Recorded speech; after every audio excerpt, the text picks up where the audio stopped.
Hello everyone, it's Mona Magic. Tonight's guest is E.A. Koetting, and you would have remembered him from the podcast interviews that I've done of him. The first interview that I ever done or ever had with E.A. Koetting was The Spider and the Green Butterfly, which he collaborated with Baron de Prince on. The fact of the matter is, Baron de Prince told me about E.A. Koetting, and since then it's been a series of back and forth emails, phone calls, as well as interviews that I've had with him since then. And today is the first video interview, as a matter of fact, as well as the first interview that he had with his career when I interviewed him then. So tonight's topic is what he's done since then, filling in the blanks, talking about currently his latest book on all the works that he's done and why he's put them together, to information about secrecy, occult in the secrecy, the dark arts in the secrecy, the left-hand path in the secrecy, and should it be revealed or should it not be revealed, and what EA feels about that, what's his take on that, to information about his website and the courses that he offers, to lots of information as to where he's going to go and what's headed for tomorrow, to even his ties into ballet. So sit back, listen, and enjoy, not to mention look, because it is a video. And welcome again to this great interview session that I've had with E.A. Koetting. Hello everyone, I'm Mona Magic. And I have a very special guest with me tonight. It was very hard for me to come up with a title to this tonight's topic and my guest because of all the great works and all the wonderful things that he produces. So I've decided to call it the works of E.A. Koetting. Tonight I do have E.A. Koetting with me, and we're going to talk about a lot of things, namely the works of what he has done and all the great things he's actually about to do, which I have to say is quite impressive. So I'd like to welcome right now E.A. Koetting. Hello, how are you doing, E.A.? I'm great, thank you, Mona. It's awesome to talk to you again. I don't know if you know this, but you were actually the first person who ever interviewed me in my career. That my first interview was on your show, and it really catapulted my career forward. And so it's excellent at this point to be able to speak to you again and kind of have a refresher as to what's going on and where things are headed. Oh, that's awesome. Actually, I've talked to a few people who have said, they hadn't heard of you before, and they had heard, of you on my show before, and I thought that's great. I never heard from them again, and they only say hi to me once in a while and hi to you every day. So, that's what it's all about, though. So I'm happy that I've seen from where you've been when we first spoke, or let's just say virtually met, to where you are now. And I have to say it's quite progressive, quite impressive, and there's only one way to go, and that's up. That's up, because I've seen your audience and the people who enjoy your work, enjoy what you've put out there, and I've read, your work, and I have to say that, you've actually progressed with your thought, your growth, and I'd love to talk to you about that right now, because I know that you've got about 8 books at the moment. Is that right? Yeah, I've got eight books that have been published in print format, and then an ebook as we kicked off the project I'm now involved in. That we kicked it off with an ebook, but that was more of a kind of an introduction to what this project is going to cover. So as far as books in print and published, yeah, there are 8 books total. I see. Okay. And in doing those books, the progression in what you have actually written, have you seen a change of thought? Whereas you would say, well, I don't think that way anymore, or did you say, well, what was going on through my mind, or do you hold the same sense of pride and and every single book? I know that's a biased question, but because I know the answer to that, but I'd like to hear your take on that. Well, there's something really cool that happens in science versus religion, and this is part of, I think, why I gravitate more towards the occult than the religious or spiritualistic aspect of spirituality, because the occult does follow more of a scientific thread, and in science, you actually kind of get credit for proving yourself wrong. Hmm. And a million experiments can take place, and if one of them is wrong, then you have to rethink the whole thing. And with my work, I actually have no issue saying, well, I was wrong, and I was in a few regards. That I look at an early work like Works of Darkness, and it really there were a lot of assumptions that I made based on the experiences that I had. That as my own experience grew, I thought, well, that's not really correct. And so with each book, a lot of times in each book, I would go ahead and say, well, by the way, I was wrong about this, and here's the correction. And a lot of that has to do with the nature of spirits, the nature of demons, angels, all of that sort of stuff. Uh, as far as getting into the fine details of everything, that there's definitely room for me to look at and go, well, I was wrong. And I think if I reached the point where all of my assumptions were 100% correct, then my work would really kind of be done. And I really like that about my interaction with my audience is that I'm learning as well, that I can bring it to the table and say, oh, check out what I learned new today, and that hopefully they're able to get something out of that and apply that in their own practice as well. So it is a constant process of learning, and so yeah, there are definitely aspects that I can look at it in my former works, my earlier works, and say, well, I was a little off, or I was only partially correct on this. I see. Well, that's very amicable of you because it shows a sense of pride and saying that you're actually growing, because to actually stagnate means that you're always the same, and I can see that you've actually given that to your audience or the people who actually purchase the books that you have and the books that you've actually promoted and gone through everything. I was just wondering, going through all the books. Um, which has been your favorite so far? Because I've actually followed you myself, and I said to myself, well, you know what? He always puts the same emphasis on this one and this one and this one. But I was just wondering, what do you consider your favorite, or what do you consider the one that you actually have to give reference back to? My favorite was actually Obsessimus, and the reason for it was highly autobiographical. Mm.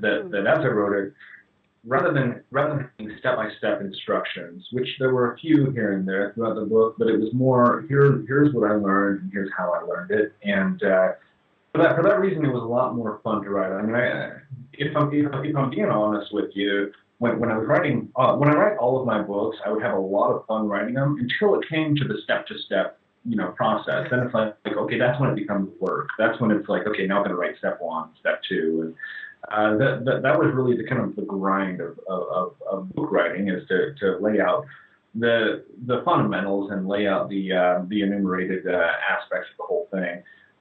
What was really fun about writing for me is just to throw the information out there, throw my experiences out there, and make it enjoyable to read for people. And I think Obsessing was really hit that where it was just a really fun book to write, and I think a really fun book to read. Uh, and I also think that, especially from seeing critical reviews of it and whatnot, that it broke so far away from the books I'd written in the past. It had nothing to do with black magic. It had nothing to do with demonism or evocation. It was all just about spiritual ascent. And that threw a lot of people off. And I'm glad it threw a lot of people off because, I think that's part of my task is to kind of keep things fresh and keep people talking. And, and so in that way, that book fulfilled a lot of different things for me. The unfortunate thing about it is that the publisher who published it for me was defrauding the entire thing and actually stealing money, which I think it's almost a requisite to be a successful business person that at some point you have to have somebody completely use and manipulate you so you can learn your lessons from it. Right. But so for that reason, I pulled the copyrights for it and the production rights. So only a few copies actually got out there. And I've got this complete works that compiles 7 of the 8 books. The only one left out is the Spider and the Green Butterfly, and and it does include Obsessimus, and for that reason alone, I'm so excited for people to be able to get that information in their hands and to read that and start hearing feedback from people on that particular book. Hmm. Well, that leads me to your latest book that basically compiles all the books that you've got together. And one of the biggest questions I've got for you, because it's uncertain to me, your, let's say, your intent of having a book that condenses all of them together. Why in the hell buy a book from the past then? And is it because this is a revised version of your other books and people should just disregard buying the older books? Or is this something that you'd like to put together for people who cannot find the rest of the books? Well, yeah, the big issue that I had is that just about all of my books previously were limited release. So that there were, maybe a few thousand copies at most of my books, and they would sell out really fast. I noticed with Evoking Eternity, with we did two editions of it, and both editions sold out before the book was even on the shelf. So it sold out in pre-orders, and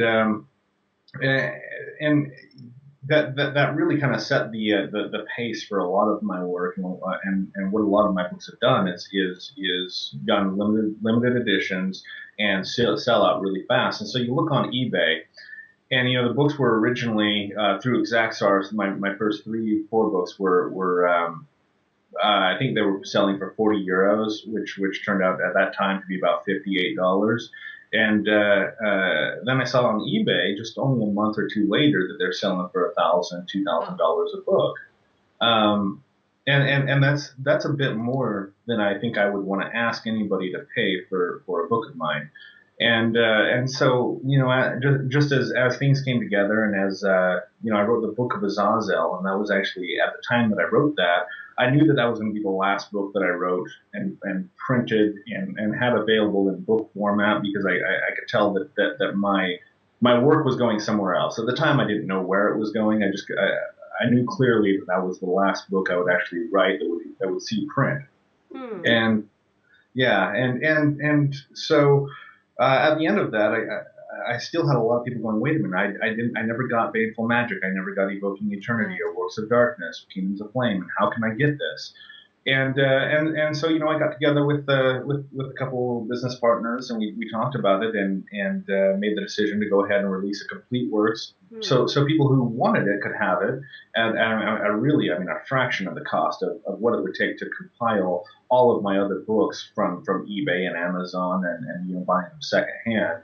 And it was basically just a way to make my books, all of my works, available to everybody who really wanted it. So the book is not revised. It's not a revised version. I went through and I revised a few parts of it here and there. That there were actually parts of the Book of Azazel that I noticed after it was printed, that there were some sigils that were attributed to the wrong spirits, Hmm. and so I changed that and fixed that. There's an additional chapter I put in Kingdoms of Flame Hmm. that kind of talks about how to better make, I don't want to say pacts, but to better subjugate the spirits that you're calling, to get them to be obedient and to work with you cooperatively, and just some simple rituals for that. And so I did add a little bit here and there, but not in a major way where I would consider it a full revision. Hmm. But just where I thought it was probably necessary. Hmm.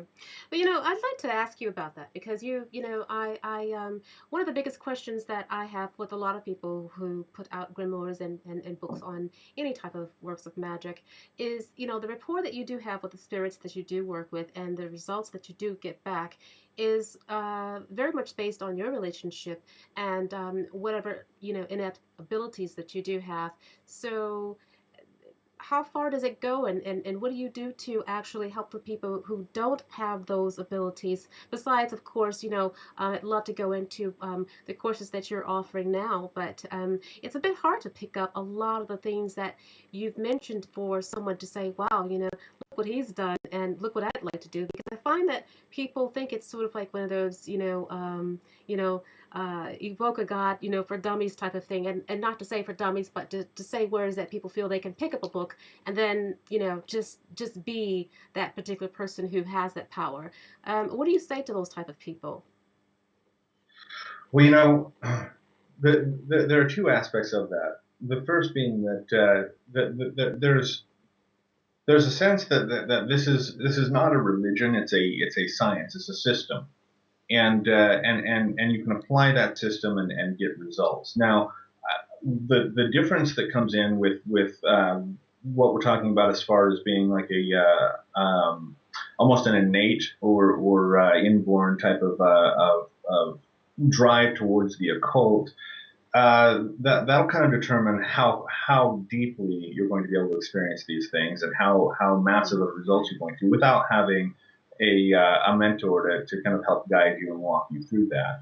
And so giving a book to somebody with these rituals and explanations of how to perform the rituals is really at at the time of writing all of these, it was the best that I was able to do, and I think that with the project that I have now going is going several steps further because I do realize that people do need to have a guide to help really show them all of the ropes really, but there's also the fact that people who aren't necessarily inclined towards the magical, who don't already possess Right. that special something, usually aren't attracted to it at all. I mean, they'll go to the bookstore and maybe they'll pick up a book published by Llewellyn that's 10 easy steps to being a teenage witch or something like Right. that, and that's fine.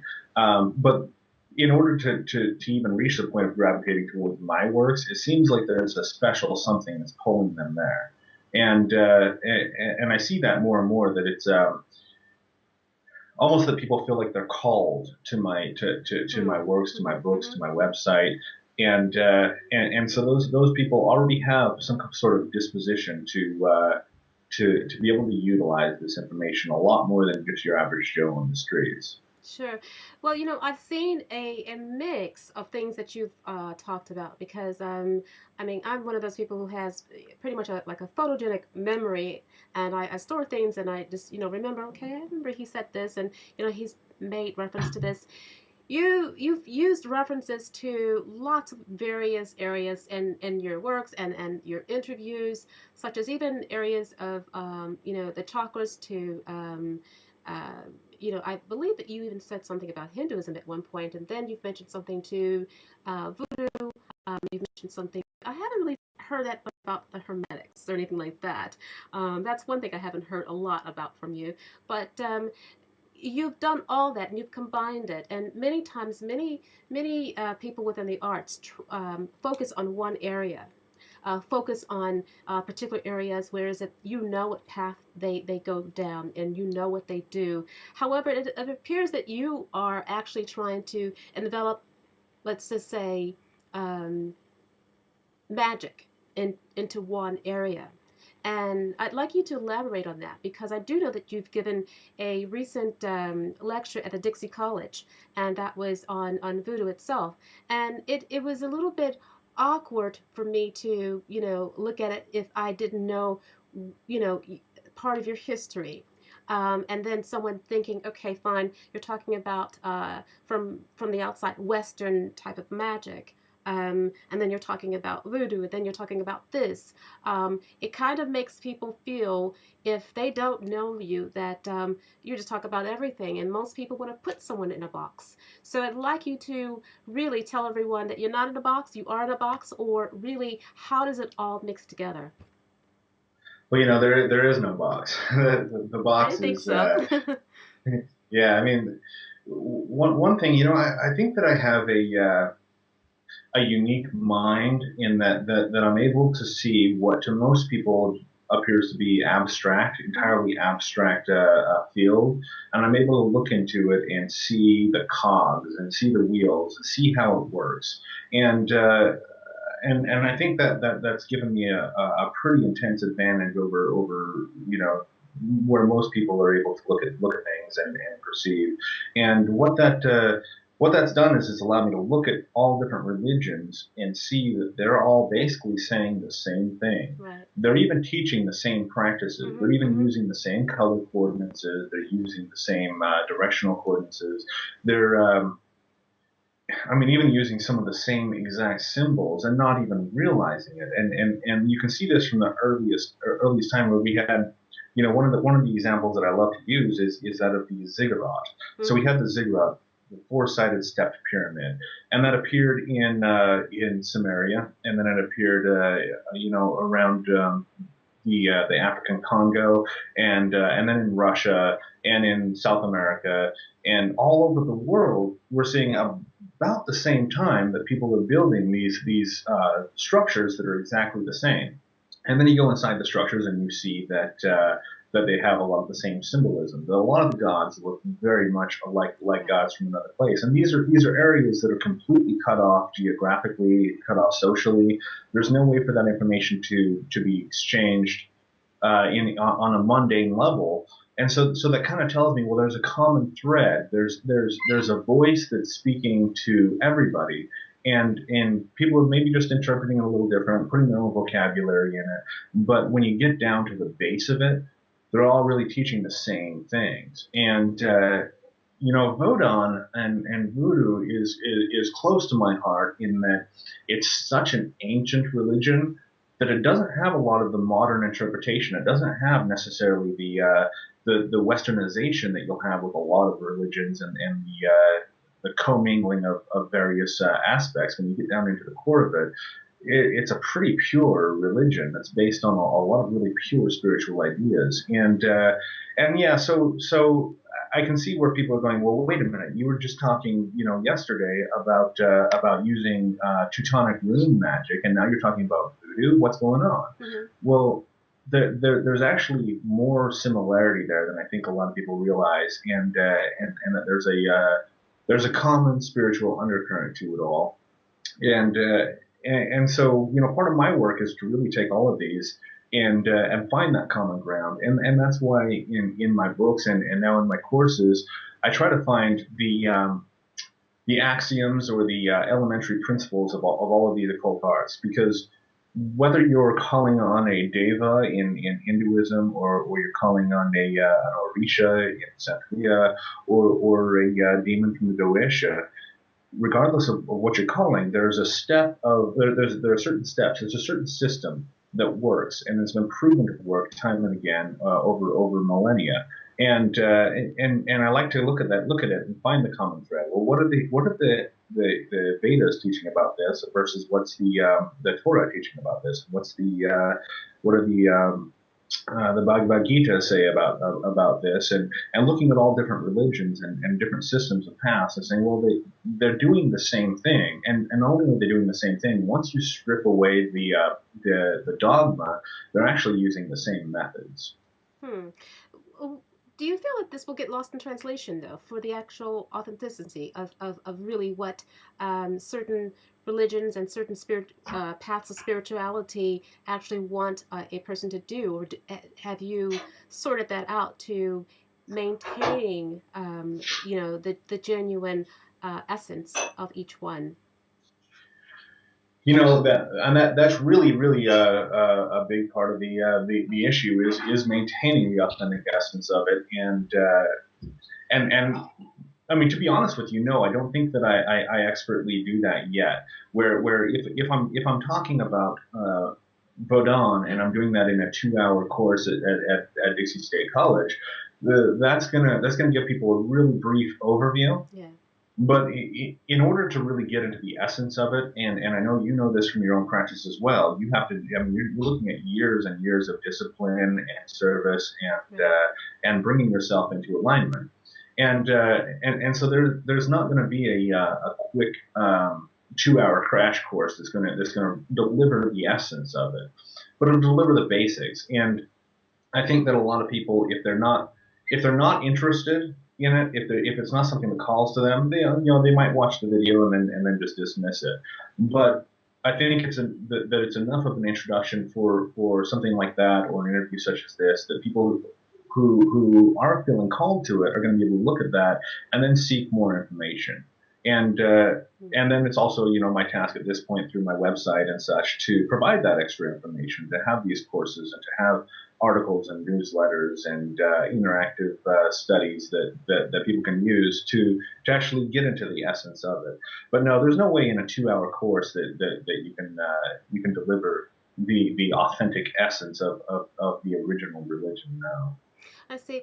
So when you're talking to people and you know you're trying to help, I realize that through all of the actual posts that I've looked at and across many paths and many chat rooms and things like that, there's a there's a divide on secrecy, occult and secrecy, magic and secrecy, and much of the things that you have done are very intimate to what you've experienced and intimate to what you've learned through whatever teacher. And you've actually gone and given that out. It's sort of like, you go to bed with someone and then you basically, you sleep with someone and then you say, oh, well, it was great. And, well, you tell everyone. But then there's an understanding that maybe that's understood that you can possibly do that. So I'd like you to really, let's just say, come clean with what you feel with what secrecy is, and should it be within the area of occult? Because many people are very divided about that. That secrets should stay secrets, and I agree that a secret is a secret. However, I also feel that areas of the occult have gone to the point where there's a lot of egos out there and people wanting to maintain power, so other people don't have it. Um, so what is your take on that? Because there's a huge divide that you're giving out too much, and then also too there's a huge divide that everyone is deserving of that information.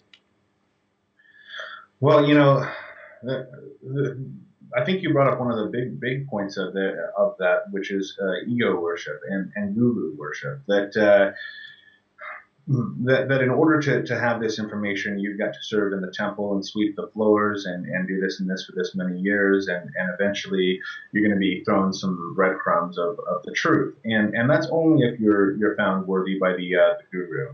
And that seems like a really like a perfect illustration of the way that this Kali Yuga has been going. This age of almost spiritual enslavement has been going. Is that you need to serve a Messiah, a Buddha, a Guru, a Grand Magister in order to get the knowledge. And I think I'm pretty confident in saying that we're moving out of that age, and that we're moving into an age of absolute spiritual liberation. And you know, there is the thought, and there are a lot of people who come against me and say, well, you're not supposed to be revealing this information. Now, to be clear, if there is information that I'm given, whether it's by certain spiritual forces or by physical mentors, and they say this is not to be revealed, I'm going to take that into heavy consideration. And I'm going to take my understanding of that being who passes that command to me and say, well, first of all, what's their motivation for wanting to keep this secret? And in a few occasions, it honestly is one of those things where they're doing this because this information is a nuclear missile in the hands of a child, and so that information, I'm going to keep back and have respect for those who sent that and gave that to me. But then you have a lot of others who say, well, this information is secret, and what it comes down to is that if everybody out there had the powers of the most adept practitioners, then those adept practitioners would no longer be special. They would be an average Joe. They'd be your ordinary guy. And I don't think they like that. I think that the ego really latches on to, well, I'm special. I can teach people this. I can initiate people, and they have to come to me. And that gives their ego a really, really strong sense of its own value. And that's a really infantile way to approach spirituality. Let's all be on the same level. Let's all be on the same field and play this game together and see if we can teach each other. And we're all going to progress and ascend together. Uh, I don't know. I don't feel comfortable saying that it's my place to keep most of this information away from people. That I'm not the gatekeeper for the secret knowledge, and some people say that I am. That by having this knowledge, that does make me the gatekeeper. But I wouldn't be where I'm at if everybody had shut their lips when it came to teaching me. And Exactly. and I think that we're looking at that more and more in society. That I mean, you look at the internet. And the internet's really amazing because it's basically allowing a slightly slowed down form of telepathy. That you can go on Facebook, Twitter, Yes. MySpace, if anybody still Hmm. uses MySpace, and put your thoughts and post photos of what you did for the day, your day with the kids, and you had a fight with your husband. You get on and oh, I can't stand it, and it's a really really quick way for other people to get inside your head and really, I see a future to kind of get a little bit out there. I see a future where we don't actually need the medium of a computer to reach that, where Right. through some way or another, we just instantly receive everything, and there will be no secrets. And so that's kind of I think we're moving towards that so fast, and I'm getting a little bit ahead of the game Hmm. because I see that coming, and and I'll be the first to pull my own cover, so to speak. With this complete works book, the one of the things that I insisted that I have in there, in addition to the 7 books that are in there, are all of the secret lessons and initiations from the Ordo Ascensa Matronalis, the group that I formed back in 2002. Hmm. And it was for initiates only. They had to apply. And I had that guru worship going where people had to come to me and ask me if they could receive these lessons. And I had to sort through it and decide whether they're worthy and all of that. I mean, I was in the same game that I'm now fighting against. And and so with this book, that was one of the things I absolutely insisted on is that we go ahead and put out all of the lessons, all of the initiations, because I'm gonna pull the covers, I'm gonna pull the sheets on myself before I start pulling them on anybody else, and reveal my secrets and tell people where I'm at, because that's it would be completely disingenuous to do otherwise, to say, well, I'm going to tell you what this group and this group and this group are up to, but there's no way you can see what I'm up to. And Mm. unfortunately, that's what a lot of people who do expose so-called occult secrets do. They say, well, I'm going to tell you this, but I still have my secrets. Well, we don't have any secrets, and we're moving to a point where, try as you might, you will not be able to keep anything inside your own head. Yes, indeed. I agree with that 100%. Well, with that, you've actually given a lot to the public, and I say lot by the masses of potential millions because of your new website, Becoming a Living God. And when I first heard the topic, or let's say the URL, I said, okay, Becoming a Living God. EA, honestly, becoming a living God, explain that because to personify, what a god is to really go back to the Christian way of what God is or what a God is. So, can you elaborate on what a God is? Because that would clarify really what your courses are about. Mm-hmm. Yeah, a god possesses the power to do anything, the knowledge of all things instantaneously, Okay. and infinite presence. So, even the concept of many of the ideas of what the Christian God would be like puts him in a body. That he's in a body, and in that body, he needs to appear. He needs to actually impregnate a woman in order for her to give birth to a demigod. That there are a lot of restrictions on Yeah, that, and definitely. so even that falls short of my concept of what a God Mhm. is. And Mhm. and Mhm. a living God would be somebody who can cause instant effect in any area, regardless of the intensity of the goal or the outcome, and is able to access infinite knowledge instantly, and is able to expand their presence infinitely, and to also collapse their presence infinitely, to become everything or nothing within the space of a thought. And of course, these are extremely lofty goals, and that's really why the project, or as it's become as a movement, is called Become a Living God. It's not Be a Living God, Mm-hmm. because being a living God is a completely different thing than becoming a living God, because it is a process, and it's a process that I'm going to say never ends.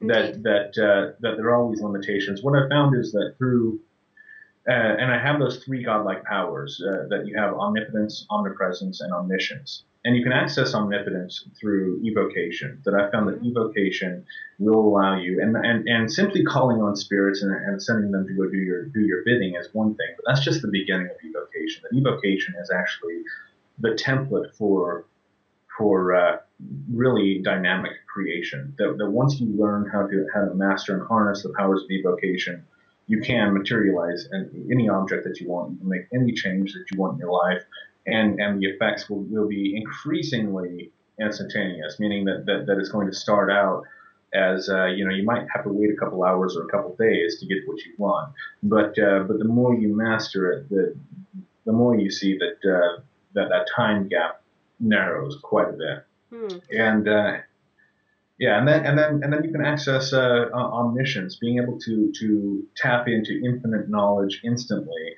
through divination, and Yes. through and it starts out, where you've got your simple devices. You've got pendulum, you've got Ouija, you've got tarot, runes, all of those.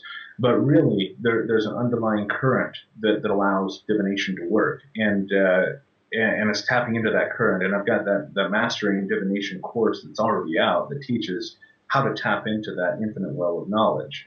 And then soul travel really taps into the omnipresence. That once you learn how to soul travel, it becomes less a matter of just putting your consciousness into the world and observing something from a distance, but you can also expand your presence infinitely. You unite with cosmic consciousness, and that's really one of the early steps, is uniting with cosmic consciousness. But then really experience your absolute expansion infinitely in all directions and in all depths. And so really, with these three practices of evocation, divination, and soul travel, you are tapping into the essentials of what it is to be a god. And the issue with that, and why it becomes a matter of becoming, because, well, it would be easy to say, well, okay, so you've learned these three arts, therefore you are a living God. Well, no, because it's limited to the operation at hand. It's limited to the fact that I can do and I can perform an evocation and I can make something happen. But then, maybe 2 hours later, I'm still the guy who washes the dishes and takes out the trash. That there is still that human Hmm. side. There is that side of us that is limited, and so it is a matter of distilling this gradually into your daily life, to the point that there's no need for the ritual, there's no need for the divination reading or the soul travel experience. That you are it all the time. Right. I'm not there. I think that I've met maybe two or three people in my life who are there, and they don't really. They basically have disappeared from society. They're not the type that are out demonstrating their powers and whatever. That they've basically gone into seclusion, because they are there all the time, and this world really has no attraction for them at all. Yes, right. Well, with that, I'd like to ask you, how do you work with your students in dividing the ego and the control factor that many people have with magic? Because when you say becoming a living god and you're evoking entities of any sort to do thy bidding, per se, um, you can get some egos going there, and it's not about conjuring up some type of entity and getting them to do this and that, because bottom line, people should get off their asses and do some things physically because they are in this physical world. So how do you actually work with that and help your students? Because I can see some abuse with some of the teachings that you do give, and I could be wrong that you can, monitor every single one or help every single one, because not every single one may even reach out to you. They just want to take that information. But what do you have to say for people who have that imbalance, and how they should actually rebalance themselves to putting the alignment properly? Well, I think there are a couple questions embedded into that, and the first would be, that you'll have people that are coming from a place of complete ego and complete control, and I've talked to people that said, well, when I become a living God, I'm going to wreak chaos and destruction upon the world. And well, okay, that's all right. Hopefully, and I do think that by the time you even get close to attaining that, you're going to realize how silly of an idea that really is. Um, and there is a natural wisdom that kind of comes along with it. I mean, for instance, when I was figuring all this out when I was, a young teenager, one of my favorite spells to do was a love spell, and I'd do love spells left and right, and that made me feel important. That made me feel all these really ego rush type of things. Mm-hmm. But then when it comes down to it, I look at it and I look at it, 15, 16 years later, and what's obvious to me is that was coming from a really um, deficit type of emotional standing, where it was really that I was looking to be loved, and that was the only way I could feel like I could do it is to manipulate other people, and that's sad. That's sad, and I can see that now, and I think that there is a certain wisdom that comes with that. That a lot of people are going to have to work that out themselves and go through the growing process of that, because there are a lot of people who come to me and want my teachings so that they can have power over other people in sometimes destructive ways, and that's fine. That's fine. They're gonna be exercised of that as they go. I think I haven't met too many people who have attained extreme great levels of spiritual growth and have maintained a destructive outlook. That once again, there is a natural wisdom that's distilled through this whole process. So that's the first part of it, is it's a natural process that some people are going to have to go through to come to their own realization that control and ego gratification really aren't as awesome as it could be. And really, I did an interview where I interviewed Charles Cosimano, and he's one of the founding fathers of psionics and radionics. And we were talking about the fact that as soon as you realize that you can perform a ritual and have an effect in this world, your desire to do so really decreases quite a bit. As soon as you realize that anything that you want can be delivered, and all it is a half hour, 15-minute ritual away, it loses its appeal. And the way Charles Cosimano put it is that it's no more gratifying than flipping a light switch, because it gets to be that easy, and nobody gets a thrill out of flipping a light switch, at least that I know of. But if you can flip a light switch and have the effect, you don't really chase after it. You know that it's there, and you utilize it when you need to. But for the most part, you don't. And that's an old Hindu and yogic saying, is that as you achieve cities or powers, you'll also concomitantly lose the desire to use them. Yeah, true enough, true enough. Well, with all the students that you do have, how do you manage to help them all? I mean, um, is it that you don't sleep, eat, or I see you can drink, but I mean, how do you manage to actually help everyone? Because that's a lot of people to really help, and I'm not talking about just email. I'm talking about there has to be some type of connection. And now with this internet, many people have said, you can do initiation via internet because a person doesn't have to be there. But then, there's the old school thing of discipline and actual physical effort, because it makes a big difference. So, what is your take on that? Do you find that you'll take this beyond the point of the internet to bringing it into a one-on-one or one-on-one with many, or is it going to stay within the internet at this point?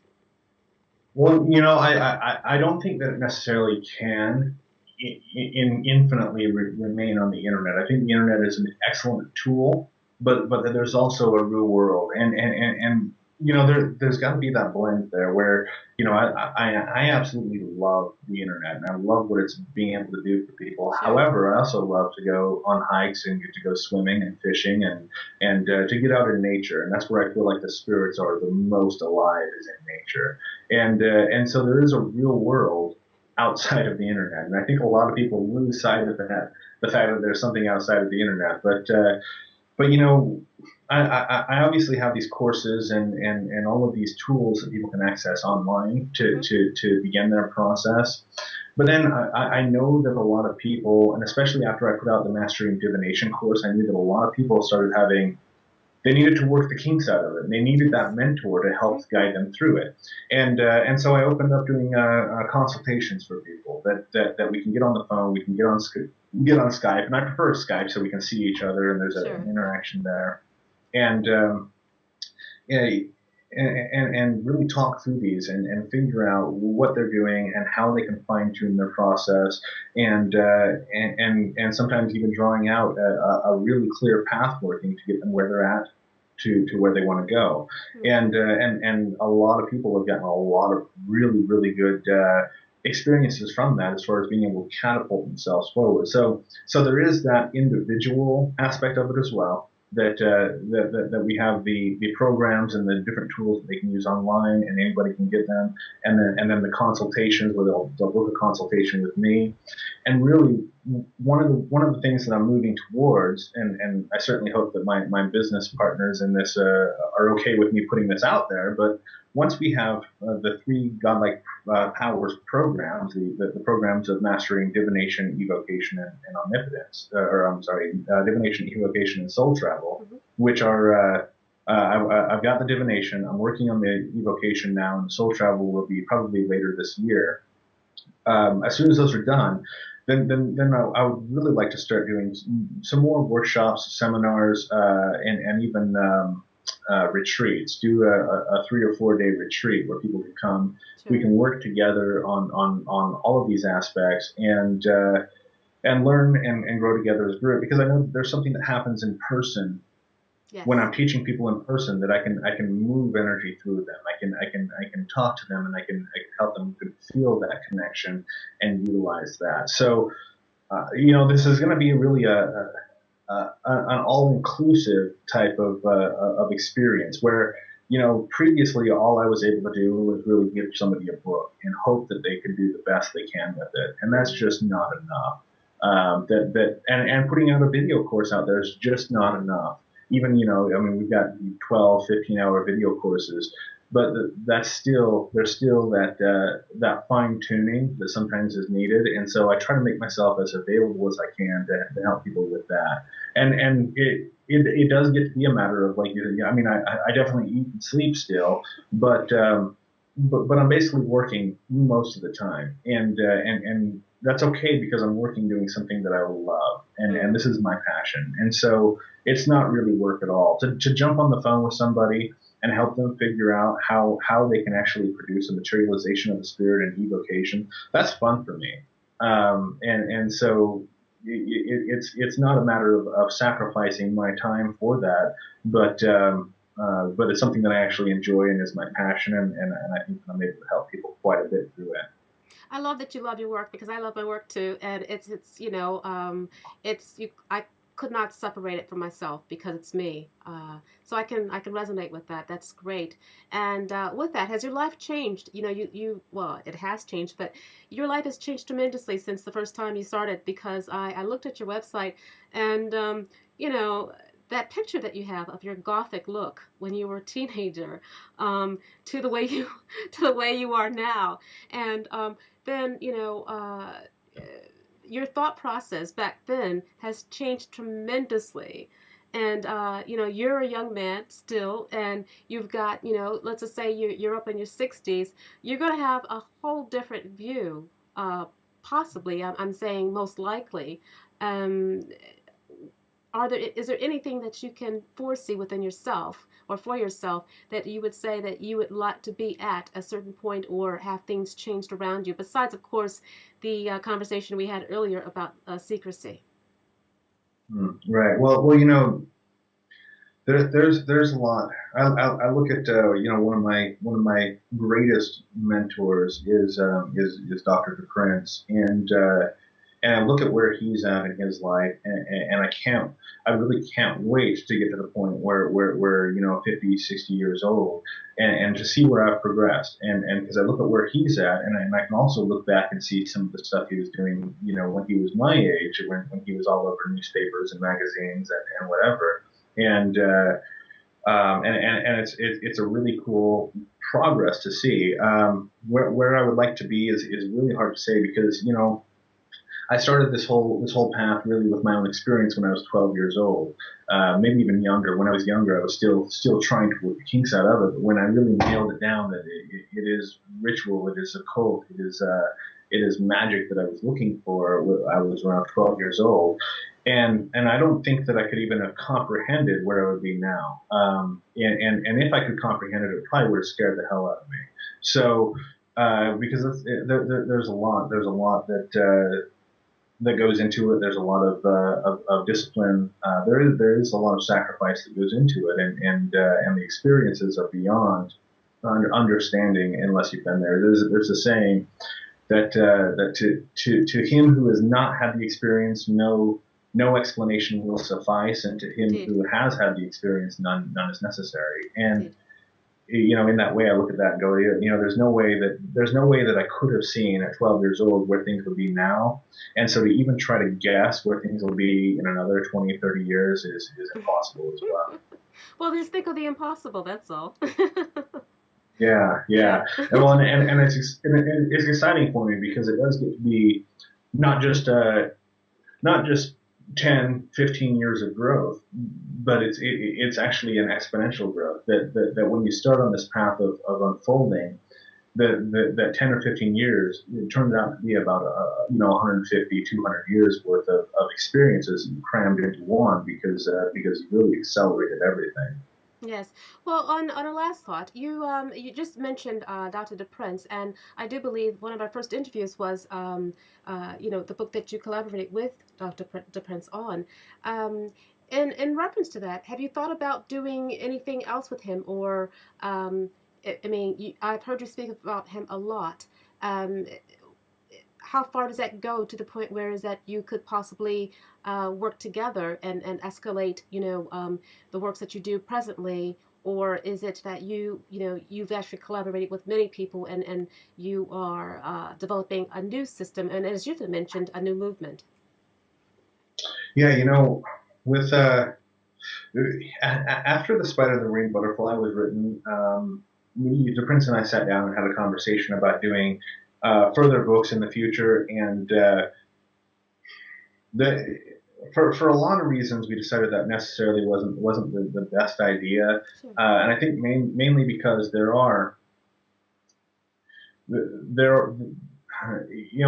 that gets back to the idea of secrets, and we talked about that a bit, but. By and large, the how to do this secrets aren't really that secret. That you can throw those out. The what does this mean secrets are another type of thing altogether. What does this mean is the kind of the big question. And I mean, because really, we're lighting candles and we're burning incense and calling these names, and it works. But then you ask yourself, well, what does this mean? Mm-hmm. And I think there are a lot of that. What does this mean? Where is this going? That are secrets in that not necessarily that they can't be revealed to people, but in that by speaking them, by saying what does this mean, most people won't even recognize it. The secrets, even when spoken, are still secret. Sure. And so we would basically have a full book, a book crammed with stuff that nobody understands, Yes. Right. and Yeah. and so that's obviously not the best read to have, not the best book to put out. So that's kind of where we were at with it, where well we revealed some how-to secrets and such, but anything in the future I think would be more along the lines of what does all of this mean, and that's when it would get so I think it's so esoteric. Indeed. And the only way you can really describe these how to, or not the how to, but the only way you can describe the what does this mean type of stuff is through symbols, and those symbols are so easily misinterpreted. And I think that that's the issue that you have with just about every religion is that is spoken through symbols, and so people get hung up on the symbol or the icon and completely get lost in the meaning. We have all these people that are worshiping this figure of Jesus when even he said, "Don't worship me. I'm just the Indeed. symbol." Right, I know. Huh, yeah. Yeah, I can feel you there. Well, you know what? I'd like to lighten it up a little bit in closing. Um, you know, what does EA do as a recreation? I saw that you've got a nice motorcycle, and that looks pretty cool. I mean, do you play table tennis, or do you knit? What do you do aside from really get deep into spirituality and the arts? Well, we've got to stay real, and that's a task. That is a task sometimes when you get so far out there in the spiritual world, it's really easy to fall off the edge, Yeah, and I've definitely fallen off the edge several times, yeah. and so once again there is a real world, and people need to not lose sight of that for sure, and having an 8-year-old daughter that knows everything and is able to tell me that she knows everything really helps keep it real. And so obviously, she's a huge part of my life, and yeah, I've got the motorcycle, and I love to go on motorcycle rides. And I'm a pretty active person. I try to do 4 or 5 days in the gym a week, and I'll go do weight training and mountain biking and whatever I can to kind of stay active and stay fit, and at the same time do something that I really enjoy. And so that's really, getting outdoors is really one of my big loves. And here, as soon as it starts getting a little bit warmer, there are going to be music festivals, and I love to do that. Go and around here. It's a kind of a rock folky type of music Mm, that acoustic guitars and just a family gatherings in the park, and it's a great setting. That's one thing I really love about being where I'm at is that it's small town enough that you can have that, and it doesn't get out of control. And so those are some of the things that I really love to do is to get outside, get some sunlight, get some fresh air, and sit on the grass and enjoy nature and enjoy other people. And so that really helps me kind of stay grounded for sure, and to really enjoy the fact that there is this other world, because I could really easily get lost just staying in my temple and performing ritual all sure. day, and that does there is a correlation between really not grounding yourself and having serious psychological and emotional issues, because we are dealing with forces and with concepts that are pretty intense and pretty obscure. So yeah, so those are some of the things that I kind of like to do to kind of because I enjoy to do them, and at the same time they definitely connect me to the real world, and make me realize, because I have this philosophy that we're not here to struggle for an afterlife. We're not Indeed. here Yeah. to find our way to the 12th dimension. We're Of here course to not. be Yeah. here. And Hmm. in the words of Ram Dass, be here now. And that's a great way for me to be here now, is to get out into nature, and it centers me and grounds me immediately. Hmm. Is there anything that any place that we would never find you? Because I know that you love the outdoors. Definitely, we're not going to find you in the confession booth. Um, but I mean, because I know that you're a well-rounded person, and I have found to be very down-to-earth person, and I've seen you grow tremendously, and I have to say that I can only see the best for you. But is there anything that you would actually stay away from? Because I know that there are certain things in crowds and things like that people look up to you. So would you say that there's something that you wouldn't hang around, you wouldn't do? I mean, would you hang out at a ballet concert or something? Or I mean, what is it that you don't like? Well, I mean, I would do a ballet concert. I've been to ballet recitals. My my Good uh, for my you. stepmother was a dance instructor, so so I've spent my share amount of time at those, and I love opera whenever I can get to it. So I've got that going. But you know, to be really honest with you, there's an aspect of the occult, and especially when you get into the left hand path, that that that I have nothing to do with, and I denounce every chance I get, and that's that there seems to be a national socialist and racist movement inside the left hand path, and so I've found those people kind of cropping up, and that's not something that I'll have anything to do with. As far as finding myself at those sorts of occasions or engaging, and I don't understand how that got so tied up into the left hand path, but it did. It found its way in there, and it repulses me. And so short of that, I don't think that there's anywhere you necessarily wouldn't find me. That I'm pretty much perfectly comfortable just about everywhere I go. I can go to the worst parts of the worst cities and be perfectly fine and comfortable and at home, and at the same time go into an ashram or into a ballet recital and be perfectly at home. So, that's Yeah, something I appreciate. I was just being funny about that because I think ballet is quite nice, but I know I probably would not find you at a meet up knitting group. So with that, Well, and it's funny because I'll go, I'll have no issue going to this stuff, and I've got some tattoos on me, and I'm a big guy, and I'll pull up on my motorcycle and then go in and watch my daughter, do swim lessons or whatever. good for you. It's a funny kind of thing, but it is what it is for sure. Yeah, well, great.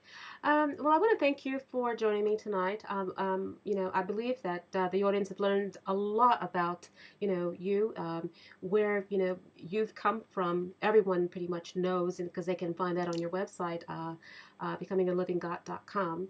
But not even that, but, you've really explained everything about your books, condensing, or not so much condensing, but putting everything together and why you did that, to even, the various parts of different paths and why you combine them and the similarities to, how they relate and how people can really put that together to resonate with them, to bring out, the God in them so they can actually learn. Because I do believe that people put up a screen that it's only this way, and, they put the dogma into learning, and which prohibits them from growing. So I thank you for that as well.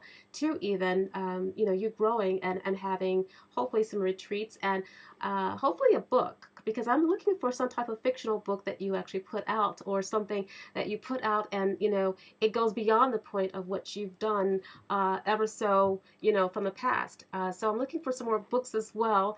And not to mention you're coming out to the UK and, touring Europe and all over the place. Yeah, no, there's a lot that's coming for sure. So, and it's in the process where it's moving very very fast. So yeah. Yeah, okay, all right. Well, EA, thank you very much. And, I'd love to catch up back with you when, you're all famous. And, I have to say, no, I do know him. Right. Yeah. Yeah. No, no, it's a funny deal that how things just kind of move on their own. And Sure. when I wrote my first book, I didn't expect it to do well at all, and then Mm-hmm. things are moving very fast. And then Become a Living God. I thought we might get a few people that were really interested, and now we have thousands. So no, it all has a life of its own for sure. Excellent. Okay, well, that sums everything up about now. Any last words? Your viewers and audience can definitely check me out at becomealiving.god.com, and I've got all kinds of resources, things that a lot of free stuff. I mean, articles, newsletters, interviews, etc. That they can check out right there and kind of get a better feel for what this movement is and where it's going. Okay, sure. Well, thank you for that. And until next time, everyone, when you use your will, use it wisely.